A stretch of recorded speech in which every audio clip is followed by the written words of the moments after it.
a prepararlo. Sí, bueno, buenos días a todos. ¿Se imaginan una reunión de jóvenes con Jorge Garibay, Carlos Garibay, Vianney y Pepe Lalo? Pues sí existió. Sí sucedió. Pepe Lalo, no sé si hay alguien de los González ahí, no veo, ¿verdad? Bueno, aparte de Alan, no está acomodado, ¿verdad? Pero Pepe Lalo con su pantalón blanco y variable. Vianney con su libro de medicina, era para todos lados. Estaba estudiando la carrera, entonces tenía que leer mucho. Y Jorge y Carlos nos reuníamos los 4 o los 5, después de repente por ahí con algún otro joven. Y en aquel tiempo estudiamos algo de estos materiales. Hay varias editoriales y este material se llama Principios Básicos para la Vida. Y nos gustó mucho desde a tiempo atrás que lo habíamos entendido o lo habíamos estudiado. Habla de la buena conciencia, de la autoridad, de la autoaceptación, de la pureza moral, del perdón. Y eran conceptos bien interesantes. Originalmente se diseñaron estos materiales para los jóvenes. En los años 70 surgió un ministerio pensando que los jóvenes eran rebeldes a las autoridades y entonces estaban expresando esa rebeldía de diferentes formas. Y entonces un hermano, un creyente, desarrolló de una manera muy interesante todos estos materiales. Es un material, creo que tiene su valor. Mucho tiempo dedicado porque tiene dibujos, gráficos, textos, testimonios. Está muy interesante. Ahorita les platico más acerca de este material. Y en aquel tiempo vimos algunos de los materiales. No sé hace cuántos años fue, Mari, ¿se acuerda? Suficiente para no acordarme. Sí, ¿verdad? Ya quedó ahí en la buena memoria. Y habla acerca del carácter, y a partir de ese material que desarrolla este ministerio, otros hermanos que también tuvimos la oportunidad de conocer hace muchos años, algunos de ustedes quizás lo escucharon o lo conocieron, el hermano Wilfred Thyssen. En México hay una organización que se llama Carácter Primero, que es la que desarrolló lo que hemos visto aquí de 49 cualidades de carácter. También creo que es interesante y tiene su valor. Entonces, esta mañana que estudiamos o que vamos a estudiar Lucas 9 y en paralelo Mateo 17, que les mandé el día de ayer, vamos a ver 3 relatos al respecto de esta historia, y después vamos a ver el tema de las 3 enramadas que les comenté ayer, y después 3 conclusiones. Vamos a pasar a través de este estudio de 3 relatos, 3 enramadas, 3 conclusiones. Estos 3 relatos, como les dije, de la transfiguración, como dice el título en la mayoría de las Biblias, se encuentran en Mateo 17, en Marcos 9 y Lucas 9. Es el mismo relato, la misma ocasión. El único de los 4 evangelios que no lo platica, que no lo incluye en su texto, es Juan. Juan no habla de este evento que conocemos como la transfiguración. Mateo, Marcos y Lucas sí lo platican. Tiene sus diferencias. ¿Alguien leyó los 2 textos el día de ayer? ¿Alguien tuvo oportunidad de leerlos? ¿Identificaron algunas coincidencias o diferencias? ¿Alguien se acuerda? ¿Alguien quiere comentarlo?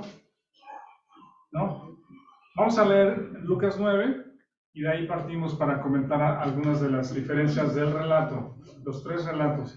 Dice Lucas 9, del 28 al 36. Lo voy a leer. Dice, bueno, vamos a leerlo todos juntos para que al unísono revisemos el texto. Lucas 9, 28 al 36. Dice, aconteció como 8 días después de estas palabras, que tomó a Pedro, a Juan y a Jacobo, y subió al monte a orar. Y entre tanto que oraba, la apariencia de su rostro se hizo otra, y su vestido blanco y resplandeciente. Y aquí 2 varones que hablaban con él, los cuales eran Moisés y Elías, quienes aparecieron rodeados de gloria y hablaban de su partida, que iba Jesús a cumplir en Jerusalén. Y Pedro y los que estaban con él estaban rendidos de sueño, mas permaneciendo despiertos, vieron la gloria de Jesús y a los dos varones que estaban con él. Y sucedió que, apartándose ellos de él, Pedro dijo a Jesús: Maestro, bueno es para nosotros que estemos aquí y hagamos 3 enramadas, una para ti, una para Moisés y una para Elías, no sabiendo lo que decía. Mientras él decía esto, vino una nube que los cubrió y tuvieron temor al entrar en la nube. Y vino una voz desde la nube que decía: Este es mi Hijo amado, a él oíd. Y cuando cesó la voz, Jesús fue hallado solo, y ellos callaron, y por aquellos días no dijeron nada a nadie de lo que habían visto. Oremos. Gracias, Dios, porque podemos seguir estudiando tu palabra. Gracias porque el Espíritu Santo nos enseña y podemos confiar en lo que Él nos revela en las Escrituras. También gracias porque en algunos momentos de nuestra vida donde más te necesitamos es donde te manifiestas y nos hablas con amor, con paciencia, nos das a entender cosas más profundas de las Escrituras y los tesoros ocultos para muchos de la gloria y de las riquezas en Cristo. Gracias por este texto y por tu palabra y por la obra de Jesucristo. Oramos en su nombre. Amén. Amén. Lucas menciona el evento como parte de esta segunda sección del libro de Lucas que hemos visto después de su ministerio. Ahora, a partir del capítulo 9, el Señor Jesucristo anuncia 2 veces su muerte. Habla sobre su muerte con Elías y Moisés en esta transfiguración, y después dice que él afirma su rostro para ir a Jerusalén, ¿verdad? Esta segunda parte del libro de Lucas ya está en camino a cumplir lo que se había escrito de él desde el Antiguo Testamento, y como hemos dicho, no solo en Elías o Moisés y Elías, sino antes de la fundación del mundo, el Cordero fue inmolado. ¿Sí? Se nos dio gracia en el Cordero, entonces este es el momento en que él afirma su rostro para ir a Jerusalén para cumplir esa escritura. Y Lucas menciona algunas cosas, dice que como 8 días después del evento anterior, y Mateo es bien específico y dice que fueron 6 días después. Mateo y Marcos dicen que fueron 6 días después. Lucas no tuvo ese dato, quizá no fue importante, él dice como 8 días. Dice que fue a orar. Mateo y Marcos no indican que Jesús subió a orar, solamente dice que subió con Pedro, Juan y Jacobo al monte, pero Lucas sí especifica que Jesús iba a orar, ¿verdad? En cuanto al relato, vean ahí Mateo, vamos a buscar en Mateo 17, es un poquito más extenso el de Mateo. El de Marcos es muy parecido a Lucas, pero dice, por ejemplo, Mateo 17, en el 1 dice 6 días después, ¿verdad? Jesús tomó a Pedro, Jacobo y Juan en un monte alto, se transfiguró delante de ellos, y aquí Mateo describe el rostro y el vestido de Jesús, los cambios o la manifestación en el rostro y en el vestido, y Mateo dice que el rostro era como el sol, ¿sí? Rostro como el sol, y vestido blanco como la luz. Si después quieren verificar cada historia de Marcos dice que su vestido era como la nieve, ¿sí? Es su forma de describir lo que estaba viendo, que era blanco como la nieve, Marcos. Y dice, y ningún lavador lo podía dejar tan blanco, ¿sí? No hay ningún lavador, dice, que lo pudiera haber dejado tan blanco, es decir, no es algo hecho por el humano, es algo extraordinario. Eso dice Marcos. Y Lucas dice que el rostro tenía otra apariencia y su vestido era blanco y resplandeciente. Los 3 mencionan que apareció Moisés y Elías hablando con él, dice que hablaban con Jesús. El único que menciona de qué hablaban es Lucas. Mateo y Marcos no dicen de qué hablaban. Lucas es el único que menciona que hablaban de su partida. Vean cómo Lucas ubica ese texto o esa frase bien en la historia, ¿sí? Es decir, habla de su partida porque ya el Señor Jesús afirma su rostro para ir a Jerusalén. El tema es la muerte de Jesucristo. Ahora, les pregunto a ustedes, ¿cómo supieron Pedro, Juan y Jacobo que eran Elías y Moisés?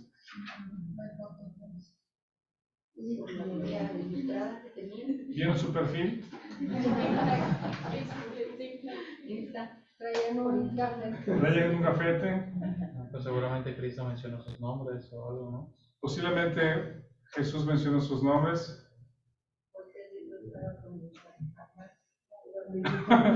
Moisés estaba con las tablas. Elías llorando.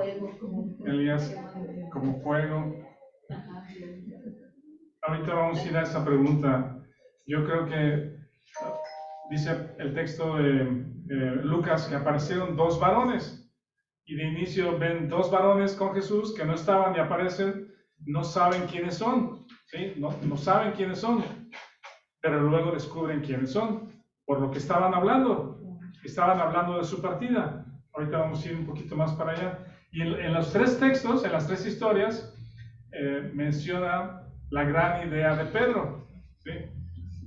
Señor, es una idea espontánea, no estoy condenando a Pedro, pero es una idea espontánea. ¿Cómo puedo decir? Iba a decir buena idea, pero no era buena idea porque Pedro no estaba entendiendo lo que estaba pasando. Sí, él de buena intención dice, ¿por qué no hacemos tres enramadas y nos quedamos aquí? Se quedan ustedes, una para Elías, una para Moisés y otra para Jesús. Pensando, esas enramadas se hacían para celebrar la fiesta de los tabernáculos. Esa fiesta de los tabernáculos la hacían para recordar el tiempo en que eran peregrinos saliendo de Egipto. Era para recordar aquel tiempo que el Señor los llevó a través del desierto y tuvo cuidado de ellos. Entonces celebraban la fiesta, hacían tiendas, estaban ahí unos días y ya luego regresaban a su vida normal. Entonces Pedro viene con esta idea de hacer enramadas. Lo que menciona Lucas, otra cosa que menciona Lucas, que era rodeado de gloria, que no mencionan los demás, es rodeado de gloria. Y estaban hablando de su partida, que iba a suceder en Jerusalén. Otra cosa que sí mencionan las tres historias es la voz del cielo. ¿Qué es lo que dice? ¿Qué es lo que dice? Se lo dijo a Elías, ¿verdad? Se lo dijo a Moisés, ¿verdad? Se refiere a este. No este, no este. Jesús. Este es mi Hijo amado, a él oíd, en él tengo complacencia. Ahorita nos vamos a meter en ese tema también. Mateo dice que tuvieron temor, Marcos dice que estaban espantados y Lucas dice que estaban rendidos de sueño. Y las tres cosas eran verdaderas. En Mateo dice que Jesús los tocó para que se levantaran, porque estaban de rodillas, temorosos. Marcos dice que los rodeó una sombra, y Lucas dice que lo encontraron después, levantaron su vista y estaba solo.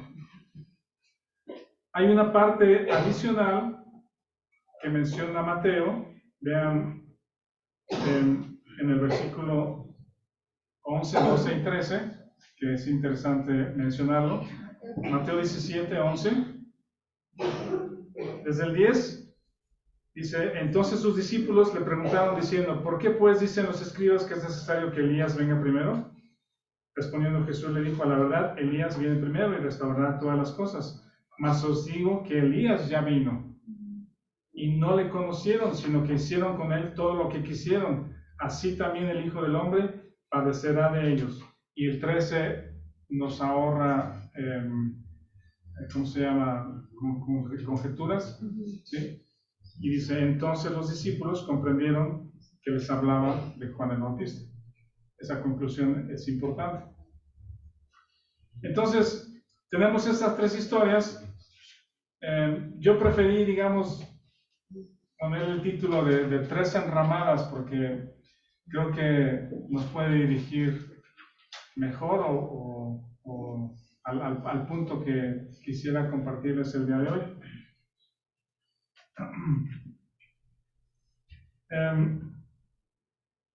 Dice que hablaban de su partida que se iba a llevar a cabo en Jerusalén.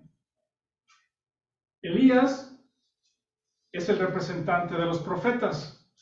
La escritura, desde Mateo y en otros textos, nos indica que los judíos conocían el mensaje de Dios para su pueblo como la ley y los profetas en el Antiguo Testamento. Hebreos 1 nos dice, Dios en muchas veces, de muchas maneras, nos ha hablado muchas veces a través de profetas, de hombres, pero en estos prósperos tiempos nos ha hablado por su Hijo, a quien constituyó heredero de todo. Eso nos da mucha información importante, ¿sí? Elías era representante de los profetas, por los cuales o a través de los cuales Dios habló, muchos con nombre, muchos anónimos. En muchas ocasiones el Antiguo Testamento dice, y vino un varón de Dios hablando esto, ¿sí? Y era profeta de parte de Dios. En muchas ocasiones nos dice su nombre y en otras nos dice hasta su historia antes de su nacimiento, que en el caso de Samuel se le considera el primer profeta en la era de los profetas. Primero Moisés y luego los profetas. Elías, representante de los profetas, de la forma en que Dios habló al pueblo, y Moisés, representante de la ley, representante de la forma en que Dios dio su ley a su pueblo. Moisés tenía una escuela. Los fariseos enseñaban la cátedra de Moisés. Moisés tenía su cátedra, su escuela, se enseñaban sus escritos, se enseñaba la ley. El lugar donde se enseñaba la cátedra de Moisés, ¿se acuerdan cuál era? ¿Cuáles eran los lugares? Las sinagogas.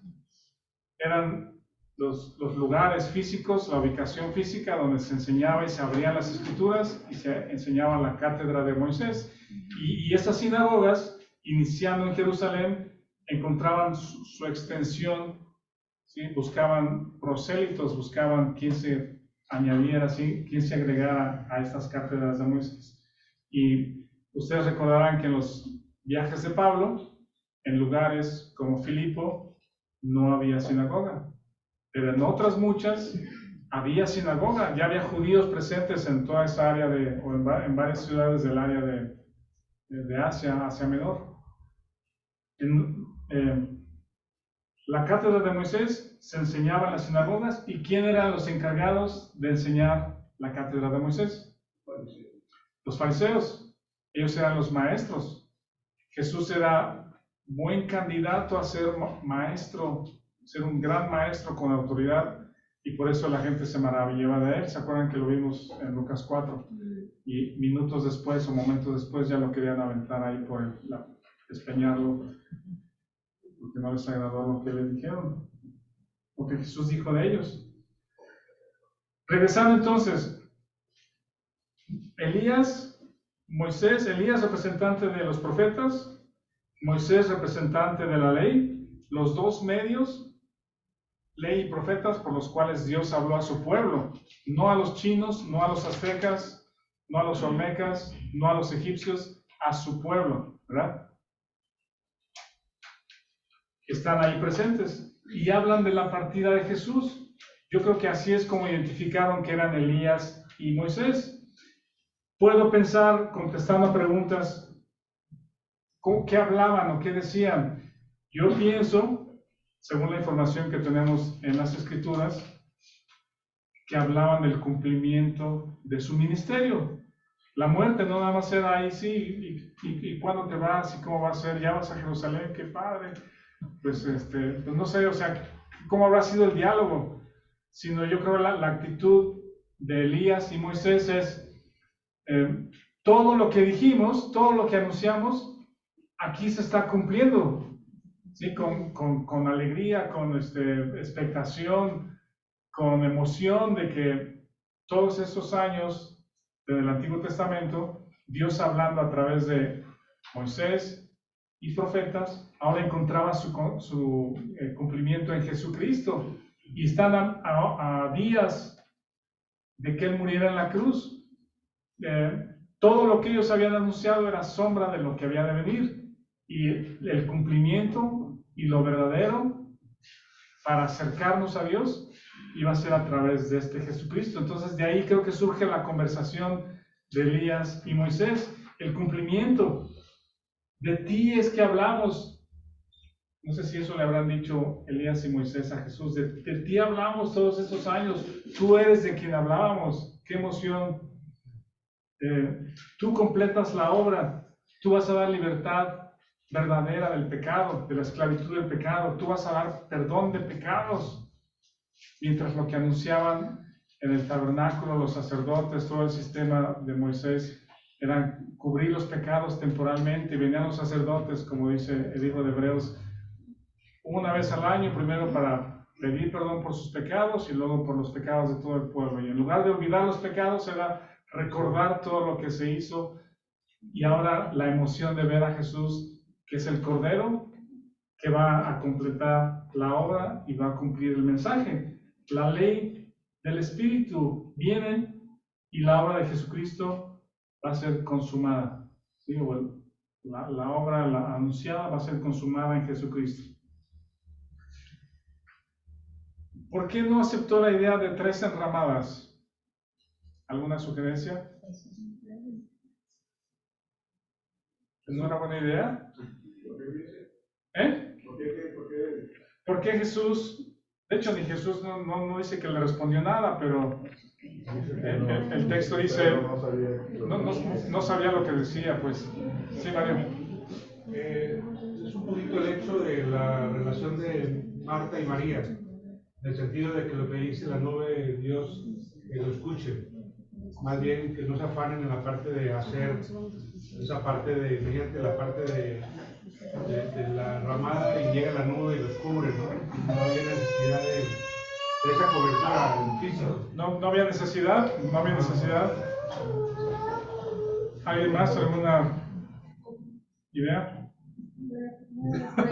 Quizás Pedro estaba enfocado en la parte física del lugar, decir, mira, que se queden, pero Jesús, él tenía perfectamente claro qué era lo que seguía y pues eso no era parte de, ¿no? O sea, No era parte de, es que no aparece ninguna condenación a Pedro de que simplemente no entendió y él pensó. sí, o sea, él tuvo una brillante idea, pero la realidad es de que no sabes lo que está pasando, Pedro. O sea, está bien, pero no es lo que está pasando. No estás entendiendo lo que está sucediendo aquí, pues.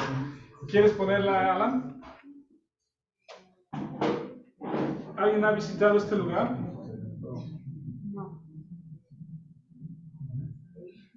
No sé si esto es lo que Pedro tenía en mente.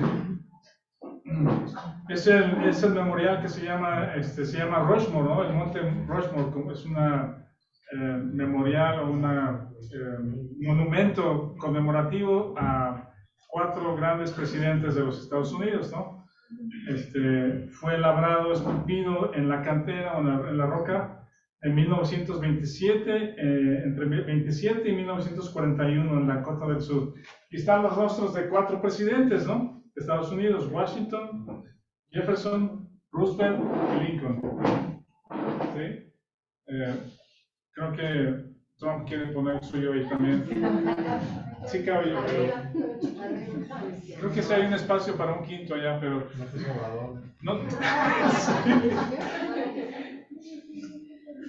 No sé si esto es algo así como lo que tenía en mente Pedro, ¿sí? Es decir, qué padre, o sea, qué padre. Está Elías, el gran Elías, y con su historia y el enfrentamiento con los profetas de Baal y el rey Acab, y qué padre. Y luego Moisés, o al revés, primero Moisés, ¿no? Moisés, me cuadro ante Moisés, pues, porque fue un gran hombre de Dios, usado para sacar al pueblo, o sea, para ponerle su escultura ahí arriba, pues. Y Jesús, bueno, no se diga, Jesús es el gran maestro, ¿no? Están los 3 grandes de la historia del Antiguo Testamento, de la historia de Israel, quizá faltaba David y algunos otros que pueden estar ahí, que también son grandes, pero dice, 3 enramadas, o sea, hay que hacerles un monumento provisional, o sea, mis respetos para ustedes 3. Gracias, Alan. El problema es que no entendía de qué se trataba esta visita, este encuentro. Elías y Moisés, la ley y los profetas. Dios habló muchas veces a través de los profetas en el Antiguo Testamento a su pueblo, pero en estos postreros días nos ha hablado por el Hijo. Elías ya no es mensajero, ni los profetas. Moisés ya no es el mensajero. El mensaje viene a través de Jesucristo. Juan 1:17, ¿alguien se lo sabe? Juan 1:17. La cuestión de las enramadas, al menos en mi comunidad, Pedro se equivocó, o sea, se descontroló y porque en realidad las enramadas eran para la fiesta de los tabernáculos. Sí, exactamente. Juan 1:17 dice que la ley nos fue dada por Moisés. Moisés trajo la ley. Pero la gracia y lo verdadero, la gracia y verdad vienen a través de Jesucristo. ¿Sí? Ese es el punto. Por eso las enramadas no tienen idea de lo que está pasando. No es para que se queden, es porque ellos están dándole la estafeta de alguna manera. ¿Sí? El ministerio de los profetas termina, el ministerio y propósito de Moisés tiene un fin, por lo que la muerte de Jesucristo nos libra de la ley. El que se pone bajo la ley se pone bajo maldición, y el Señor Jesucristo nos viene a liberar de la maldición de la ley. Y ahora es Jesucristo, con su muerte. Vean, alguien lea Mateo 11:13, por favor. En voz alta para todos, Mateo 11:13.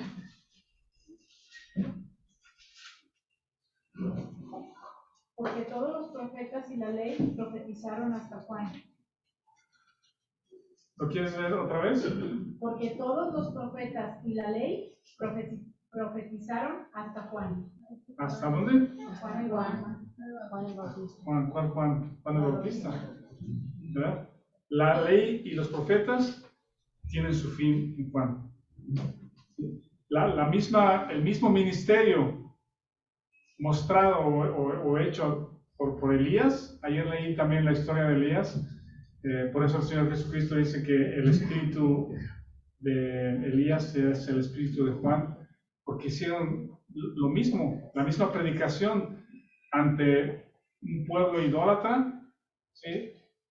Un pueblo con rey perverso, reyes perversos. Déjenme tratar de resumir algo muy rápido. Cuando Moisés sale de Egipto con Israel, Dios les da la ley. Ahorita vamos a ir un poquito a Éxodo. Cuando inician la llegada con Josué a la tierra prometida, entran y conquistan. El pueblo pide un rey, ¿verdad? Cuando ven que los vecinos filisteos y tal tienen rey, dicen, pues nos falta un rey. Y Samuel dice, no saben lo que están pidiendo. Están desechando a Dios como su rey y están pidiendo un rey que se va a aprovechar de ustedes. Los va a mandar a la guerra, les va a quitar, les va a poner impuestos, les va a quitar esto. Queremos rey, queremos rey, queremos rey. ¿Saben qué provocó que tuvieran un rey? Que olvidaran la ley. ¿Sí? La ley se va ¿cómo puedo decir? Se va disolviendo, ¿cómo se va? Se va olvidando. Diluyendo. Se diluyó completamente. ¿Sí? Y lean las historias de los reyes, ¿sí? Después de Salomón, ¿Se acuerdan que el hijo de Salomón reinó y luego un enemigo, un contrario, tomó partido? Se dividió el reino en dos, ¿verdad? El reino del norte con Jeroboam y el reino del sur con Roboam, el hijo de Salomón. Cada uno con su capital, cada uno con su rey, cada uno con sus reglas. Unos reyes eran malos, otros perversos, otros peores. Y dice, nunca antes hubo un rey tan malo como este, que llevó a todo el pueblo a los Baales, que les construyó lugares altos para adoración. ¿Y la ley? Nadie supo, nadie sabe, nadie supo. Hasta años después, un joven Josías, ¿verdad? Rey de Judá, de Jerusalén, dice, ¿y la ley? ¿Y el templo? Está cerrado, está clausurado, nunca hace años que nadie entra ahí. La ley está perdida, el arca la habían robado en algunas ocasiones los filisteos. Reconstruyanlo, límpienlo, vean qué hay, pues, y dice que lo reconstruyeron, encontraron los rollos. ¿Ven eso? La ley fue olvidada, ¿sí? Y los profetas de Dios, como Elías, llamaban al pueblo al arrepentimiento, y esa misma predicación es la que lleva a cabo Juan el Bautista. Arrepiéntanse, vuélvanse a Dios.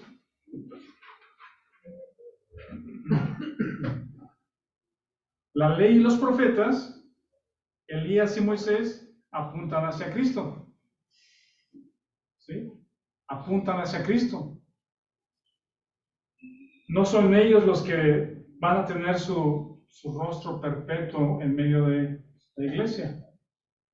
Es la obra de Jesucristo, la que es completa y perfecta, y Él es exaltado, y Él es la cabeza. Jesucristo es suficiente para nuestra justificación. ¿Sí? La ley, o a través de la ley, no podemos tener justificación. Lo mismo es para nuestra santificación. La ley no nos va a ayudar para que crezcamos, maduremos, conozcamos más a Dios. La ley nos lleva a Cristo, pero Cristo es el objetivo. No vienen para quedarse, no vienen para coexistir el mensaje de Elías y el mensaje de Moisés. Vienen a ver el cumplimiento de su mensaje. El propósito de la ley, ustedes lo han escuchado, o tiene un triple propósito. La ley muestra el carácter de Dios, por eso en Romanos confirma, la ley es justa, santa y buena, porque muestra el carácter de Dios. Si quieres acercarte a Dios, tiene que ser con esta condición, ¿sí? El problema es que nadie lo cumple, nadie puede. Y Romanos 3 nos dice, nos encierra a todos en pecado. Gentiles y judíos, todos están bajo pecado, porque no pueden acercarse a Dios por medio de la ley. Romanos es un libro extraordinario respecto a estos temas. Y nos lleva a Cristo. Justificados pues por la fe tenemos paz con Dios. La fe en Jesucristo, no las obras de la ley. Si así es para la justificación, es igual para la santificación. Por eso la idea de las tres enramadas no puede suceder.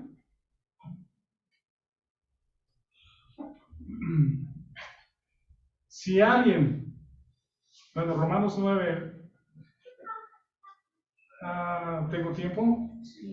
Vamos a Romanos 9.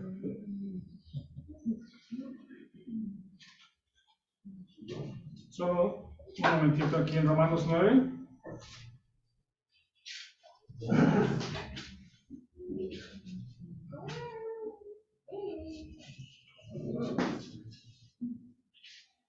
Romanos 9, 10 y 11 es muy interesante, como un paréntesis de todo esto. Quisiera leer los 3 capítulos, pero ustedes leanlo. Vean, por ejemplo, 9.3 dice, porque deseara yo mismo ser anatema, separado de Cristo por amor a mis hermanos, los cuales son mis parientes según la carne. Son israelitas, los cuales es la adopción, la gloria, el pacto, la promulgación, la ley, el culto, las promesas, de quienes son los patriarcas, los cuales según la carne vino Cristo, el cual es Dios sobre todas las cosas, bendito por los siglos, amén. No que la palabra de Dios haya fallado, porque no todos los que descienden de Israel son israelitas, sino por ser descendientes de Abraham son todos hijos, sino en Isaac te será llamada descendencia. Bueno, y luego brincamos al 31, 9:31. Dice, mas Israel, que iba tras una ley de justicia, ¿verdad? Por los mandamientos, iba tras una ley de justicia, no la alcanzó. ¿Por qué? Porque iba tras ella no por fe, sino por obras de la ley, pues tropezaron en la piedra de tropiezo. En el capítulo 10, enseguida dice, hermanos, ciertamente el anhelo de mi corazón y mi oración a Dios por Israel es para salvación, porque yo les doy testimonio de que tienen celo de Dios, pero no conforme a ciencia. Vean porque ignorando la justicia de Dios y procurando establecer la suya propia, no se han sujetado a la justicia de Dios, porque el fin de la ley es Cristo, para justicia a todo aquel que cree. Si alguien quiere ser justificado por las obras de la ley, llámense 10 mandamientos, leyes morales, conducta cristiana, panfleto de las reglas de la iglesia, si cualquier reglamento o normas que constituyan una ley, no vas a alcanzar justicia propia.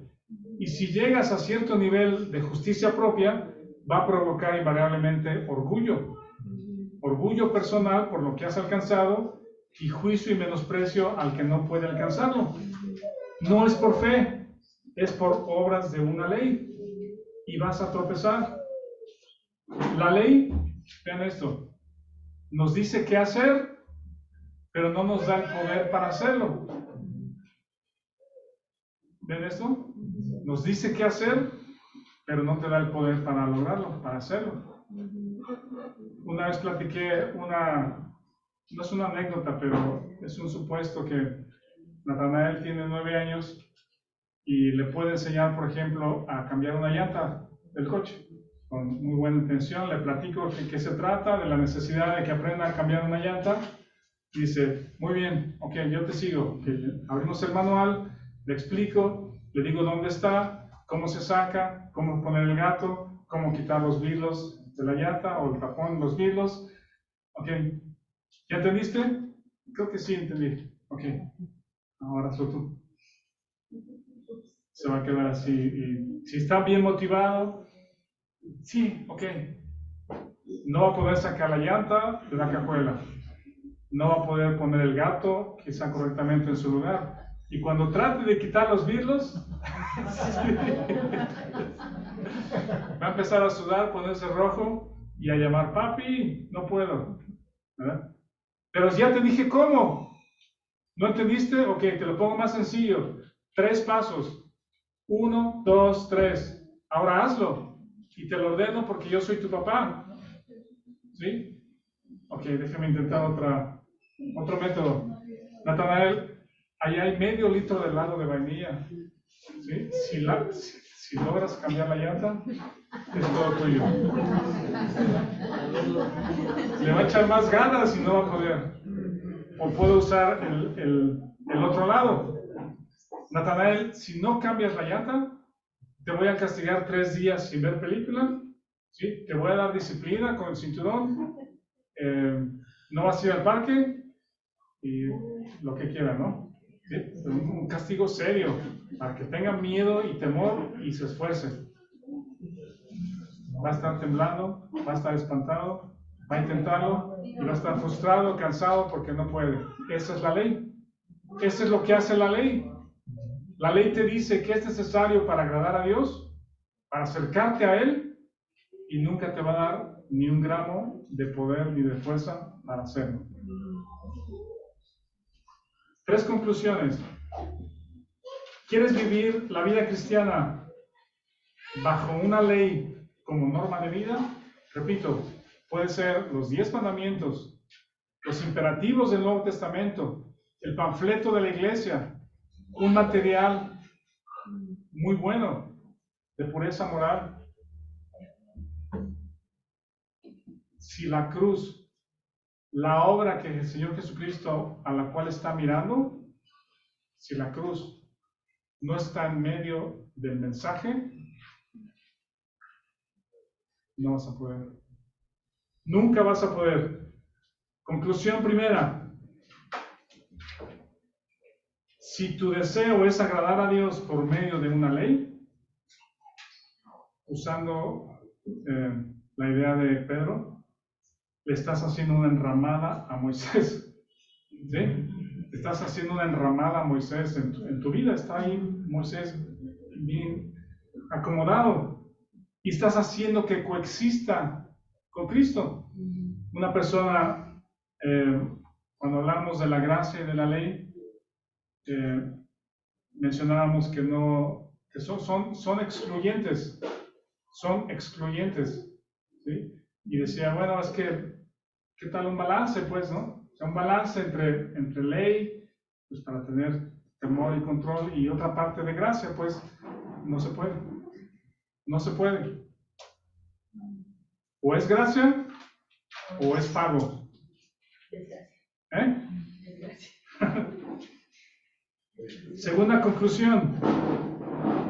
Si te estás esforzando por agradar a Dios siguiendo reglamentos, con mucho entusiasmo y muchas ganas, motivado por la predicación del día, estás ignorando la obra de Jesucristo y menospreciando su alcance, menospreciando su impacto, y estás ignorando la verdad que todo creyente debe abrazar, que es la identificación con Cristo.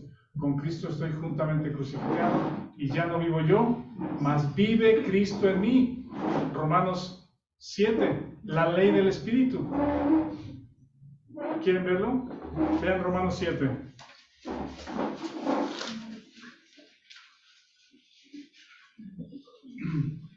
Romanos 7, versículo 4, 5 y 6.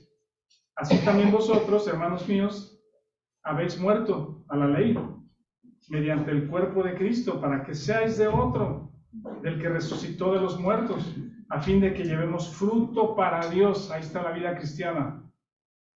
Fruto para Dios. Porque mientras estábamos en la carne, las pasiones pecaminosas que eran por la ley obraban en nuestros miembros, llevando fruto para muerte. Pero ahora estamos libres de la ley, por haber muerto para aquella en que estábamos sujetos, de modo que sirvamos bajo el régimen nuevo del Espíritu y no bajo el régimen viejo de la letra. ¿Quieres ver a un cristiano frustrado y cansado después de 20 años de haber sido nacido de nuevo? Ponlo a tratar de vivir la vida cristiana bajo la ley, en obediencia a la ley, ignorando las verdades de identificación. El centro del mensaje de Pablo, de mi evangelio, según él, dice, mi evangelio de acuerdo a mi evangelio, el centro es la muerte de Cristo para pagar nuestros pecados, pero también es el lugar donde yo morí. ¿Sí? Y el pecado ya no se enseñorea de mí.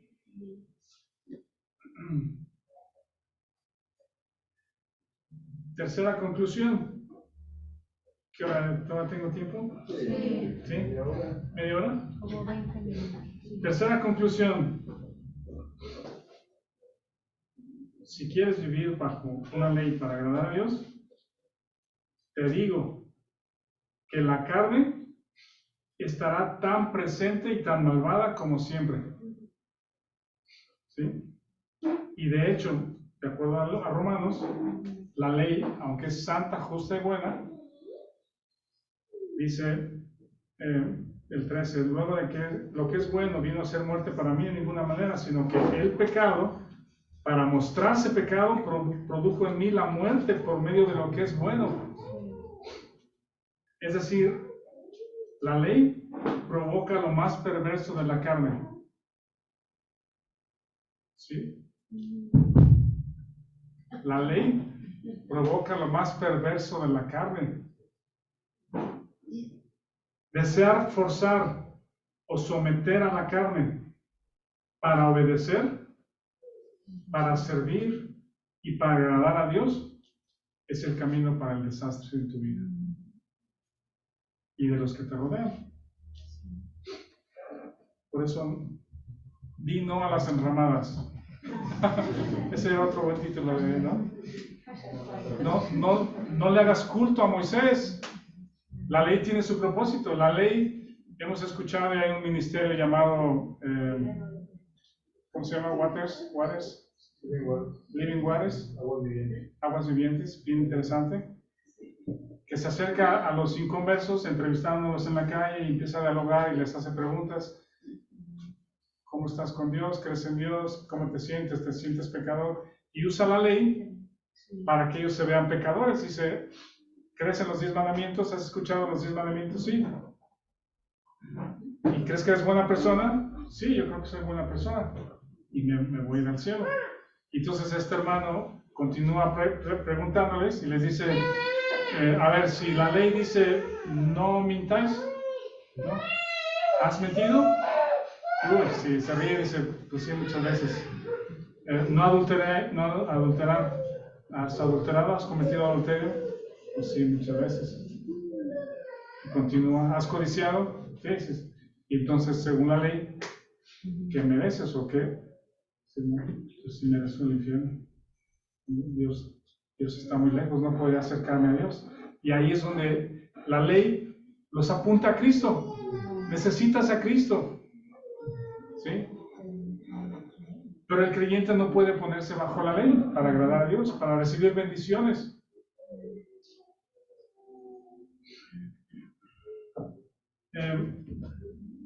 El hermano que comenzó este material, su nombre es Bill Gaber.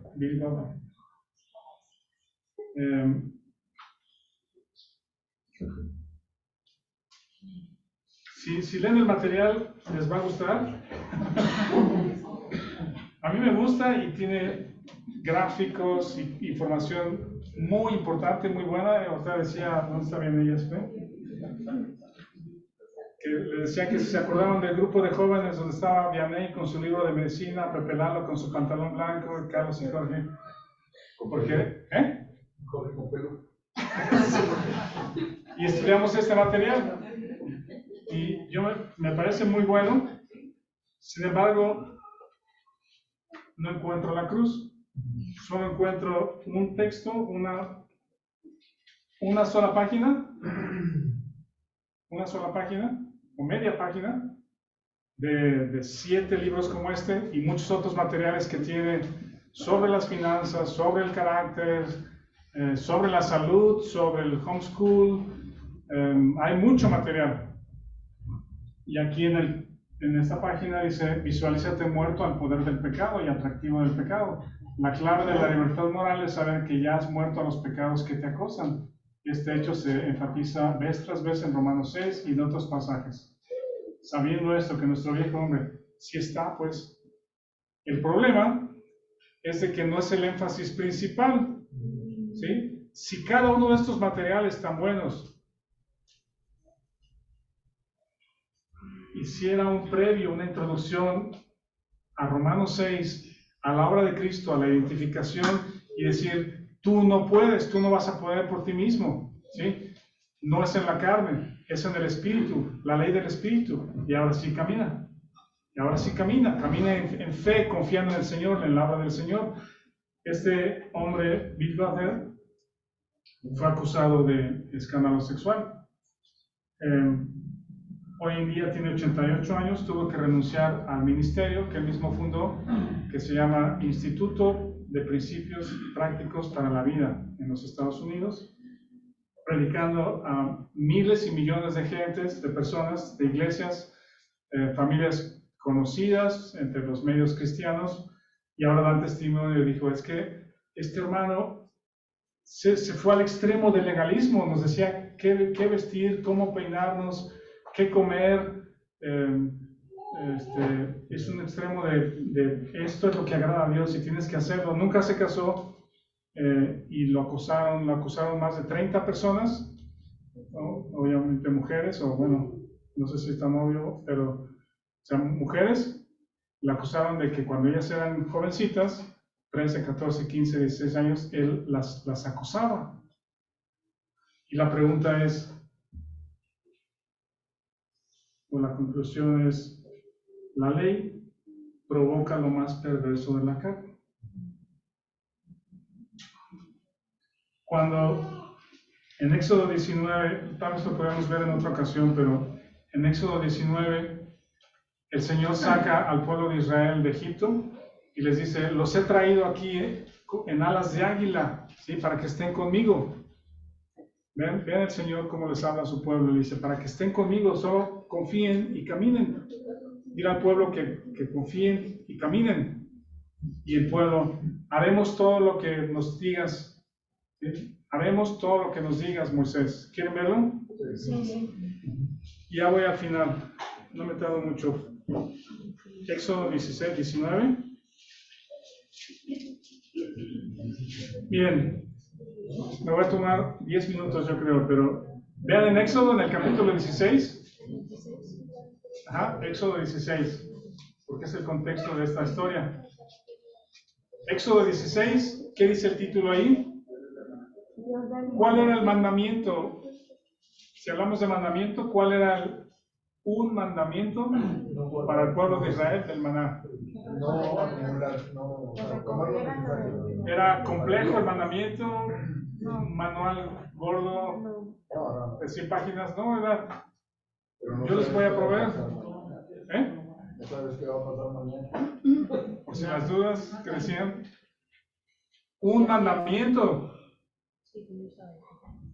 no guardes, come lo que sea necesario, si comes mucho, come mucho, pero no guardes. Solo el viernes, ¿no?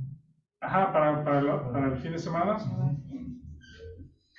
Y decía, si guardas, pues los que guardaron se echó a perder. No pudieron guardar un mandamiento. ¿Por qué? Por incredulidad. No le creyeron a Dios. Dijeron, ¿y qué tal si mañana no cae maná? Pero Dios dijo que sí. Sí, pero ¿qué tal si no? Yo soy más inteligente. ¿Han visto ese meme que dice? Yo sí soy inteligente, pues yo sí guardo para mañana, porque no sabemos. Precavido, ¿no? Precavido. Esa incredulidad está en el corazón de toda persona. Y no confías en Dios, un mandamiento. Vean el 19, Éxodo 19, 4. Dice, vosotros visteis lo que hice a los egipcios, y cómo os tomé sobre alas de águila y los he traído hacia mí. Ahora pues, si dieres oído a mi voz y guardas mi pacto, era un pacto no de reglas, era un pacto de confía en mí, cree en mí y sígueme, sigue, camina. Vosotros seréis mi especial tesoro sobre todos los pueblos, porque mía es toda la tierra. En el 8, todo el pueblo respondió a una y dijeron, todo lo que Jehová ha dicho haremos. Tengo que decir esto. El querido hermano John MacArthur, que es muy famoso en los medios, una iglesia grande en California, tiene textos muy buenos, estudios muy buenos, muy valioso, muy valiente, ¿sí? Para hablar, expresar la verdad. En uno de sus sermones, y cuando habla acerca de que Dios nos ha llamado a obedecer, se refiere a esta expresión de los israelitas. Va la iglesia, lee el texto, o él lee el texto delante de la iglesia y dice, ven, el Señor nos ha llamado a obedecer, basado en esta respuesta del pueblo de Israel. Yo difiero de ese punto. En muchas otras cosas estoy muy de acuerdo, pero en este punto difiero. Porque esta no es una actitud, puede ser valiente, motivadora, de esfuerzo, de decir, dinos, y no pudieron guardar un mandamiento del maná. El Señor enseguida les dice, ahora no pueden cruzar este monte. A ver, pero no nos habías traído hacia ti, Señor. No era lo que había dicho, les he traído hacia mí con alas de águila. Y ahora, después de este versículo, el Señor dice, si alguien pasa esta raya en el monte humeante, va a morir. Nadie puede subir Si quieren verme, tiene que ser Éxodo 20, los 10 mandamientos. Y alguien dice, bueno, son 10. No, que no son 10 también. Habla la ley de los esclavos, la ley de la violencia, amos y dueños, la restitución, las leyes humanistas, las fiestas. Y alguien dice, bueno, es que son leyes conmemorativas, de eso sí no tenemos que guardarlo, pero las leyes morales sí tenemos que guardarlas. No intentarlo. Cuando alguien dice, es que tenemos que guardar los mandamientos, ¿saben qué le puedes preguntar? Y en buena actitud, pues, decirle, ¿y tú puedes? Si puedes, dime cómo, porque yo no puedo. Bueno, es que tratamos de guardarlos. Bueno, tratar es diferente de cumplirlos. En el capítulo 24, y con esto voy al final de Éxodo, después de que lo dé los 10 mandamientos, incluido la codicia y la mentira, que son cosas, quizá no matamos, no adulteramos, pero ¿qué tal codicia y mentira? Están mucho más a flor de piel, accesibles. En lugar de que el pueblo dijera, Dios, no, creo que no vamos a poder, nos puedes decir aquello de alas de águila y venir hacia ti, porque no podemos. Vean lo que dice el 24, Éxodo 24, 3. Y vino Moisés y contó al pueblo todas las palabras de Jehová y todas las leyes. Y todo el pueblo respondió a una voz y dijo, haremos todas las palabras que Jehová ha dicho. 4. Moisés escribió todas las palabras de Jehová, levantándose de mañana, edificó un altar, 12 columnas, envió jóvenes de los hijos, los cuales ofrecieron holocaustos, becerros, sacrificios. Moisés tomó la mitad de la sangre, lo puso en los tazones, esparció la mitad de la sangre, tomó el libro del pacto y lo leyó a oídos del pueblo, el cual dijo, haremos todas las cosas que Jehová ha dicho y obedeceremos. Y 3 doritos después se había olvidado de la ley. Se diluyó la ley, se olvidaron, no pudieron.